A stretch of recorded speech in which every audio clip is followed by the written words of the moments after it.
لائیں کہیں کہ ہمارا رب اللہ ہے، پھر اس پر جم جائیں۔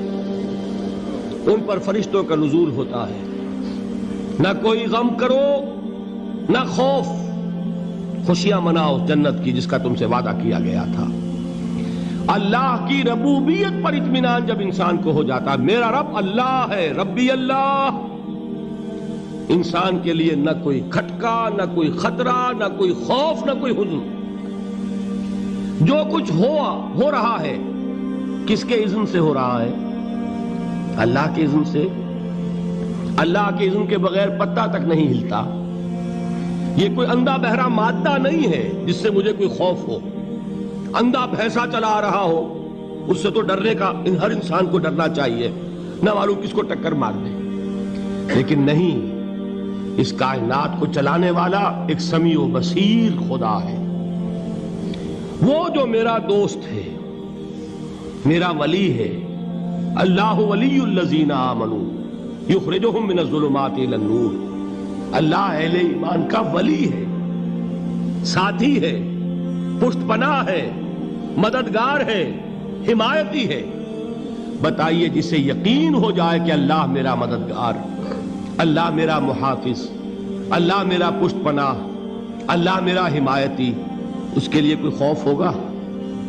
اس سے کوئی ڈر ہوگا؟ میں مثال دیا کرتا ہوں ایک بہت سادہ پنجاب کے دیہات کی۔ تو بڑا چودھری ہے اور کوئی غریب کسان ہے۔ اس غریب کسان کے جانوروں کو ہر وقت اندیشہ ہوگا چوری کا، کوئی میری بھینس کھول کر نہ لے جائے، کوئی میرا بیل کھول کر نہ لے جائے۔ لیکن جس کے بارے میں یہ سب کو معلوم ہو کہ وہ جو بڑا چودھری ہے وہ اس کا دوست ہے، اس کی بچیا کو کوئی خوف ہوگا؟ اس کی بھینس پر کوئی ہاتھ ڈالے گا؟ اسے کوئی اندیشہ ہوگا؟ نہیں۔ کیوں؟ کہ وہ بڑا چودھری، بڑا اس کا یہاں کا سردار، جاگیردار، سب کو معلوم ہے وہ میرا دوست ہے، کوئی میرے خلاف اقدام نہیں کر سکتا۔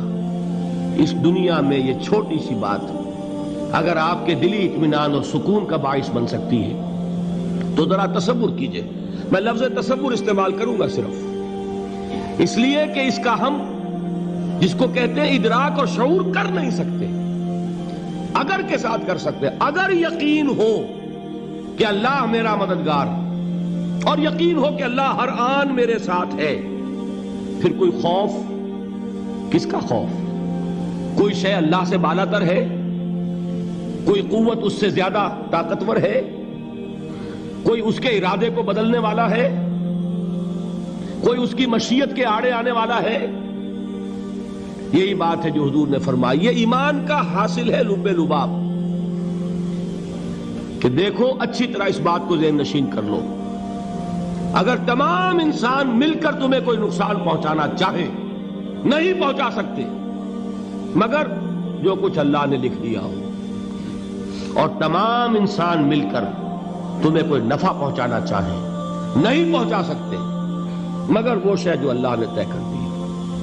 آپ پھر میں کہوں گا ذرا طاری کیجئے، اسے فرض کیجئے، اسے سوچئے۔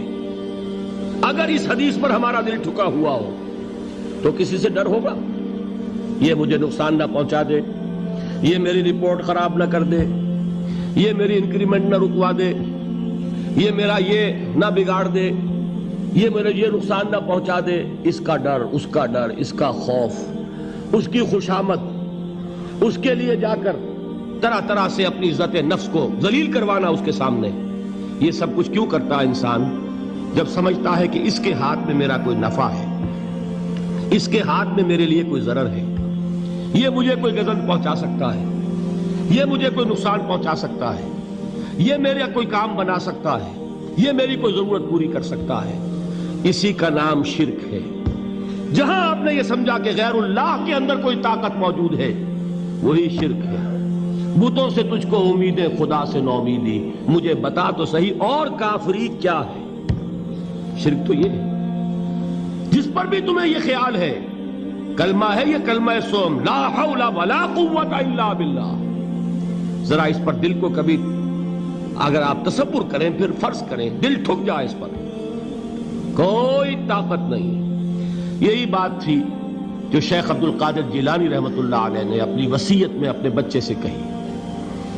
11ویں دینے والے ہیں، لیکن حضرت شیخ عبد القادر جیلانی کی وصیت اور تعلیمات کو کتنے لوگ ہیں کہ جانتے ہو؟ یہ جن مقامات تک پہنچے ہیں وہ کس چیز کی بدولت پہنچے ہیں؟ انہوں نے جو پیغام دیا وہ کیا تھا؟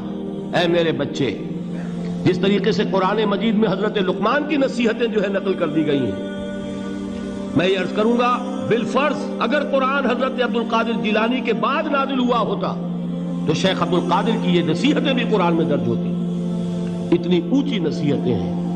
اے میرے بچے، اس حقیقت کو ذہن نشین کر لے، لا فاعل فی الحقیقت ولا مؤثر الا اللہ. اس کائنات میں نہ کوئی فاعل حقیقی ہے نہ مؤثر حقیقی ہے سوائے اللہ. کسی شے میں کوئی تاثیر نہیں اگر اللہ نہ چاہے.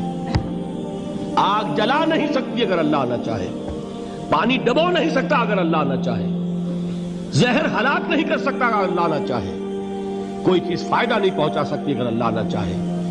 تو در در پہ کیوں سر جھکاتے ہو؟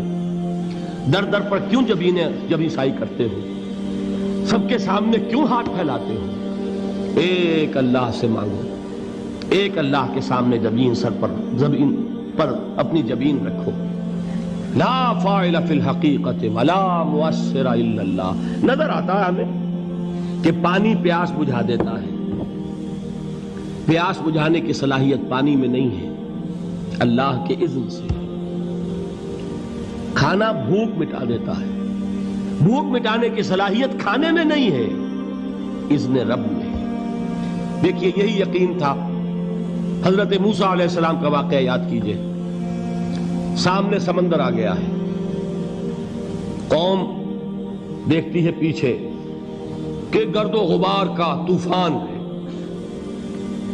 معلوم ہوا کہ فرعون اپنے لشکر سمیت آ گیا ہے. لشکر جب چلتا تھا تیز رفتاری کے ساتھ تو گرد و غبار کا جو طوفان اٹھتا تھا اس کا تصور کیجئے. اور لمحہ بلمحہ وہ قریب آ رہا ہے. پوری قوم نے کیا کہا؟ اے موسیٰ انا لمدرکون، اے موسیٰ ہم کو پکڑے گئے. قرآن مجید نے تو یہاں وہ باتیں نہیں لکھی ہے، لیکن تورات میں یہ درج ہے کہ بنی اسرائیل جھگڑنے لگے، دست و گریبان ہو گئے موسیٰ کے ساتھ. موسیٰ ہمیں یہاں مروایا لا کر، اس سے تو ہم ہی بہتر تھے. وہاں کھانے کو ملتا تھا، زندگی تو تھی، بیگار ہم کر رہے تھے، موت تو نہیں تھی. اب جو کچھ ہوگا اس کا تصور کرو، جس طریقے سے ہمارے ٹکڑے اڑائے جائیں گے. تو لڑ رہے ہیں حضرت موسیٰ علیہ السلام سے. یہ تورات کی تفصیل ہے.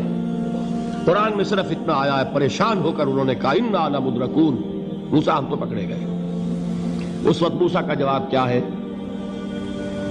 کلا ان معی ربی سیہدین. نہیں، میرے ساتھ میرا رب ہے، وہ راستہ دے گا. بتائیے کہاں راستہ نظر آ رہا ہے؟ یہ ہے ایمان بالغیب. راستہ نظر نہ آئے تب اللہ پر یقین ایمان ہے. جیب میں پیسے ہوں اور تب دل کو اطمینان ہے تو ایمان کس پر ہوا؟ پیسے پر، اللہ پر نہیں. جب وسائل و ذرائع نہ ہو اور پھر یقین ہو کہ اللہ مسبب الاسباب ہے، وہ اسباب کا پابند نہیں ہے، وہ اسباب کا محتاج نہیں ہے، اسباب اس کے محتاج ہیں. اگر یہ یقین ہے تو اللہ پر ایمان ہے.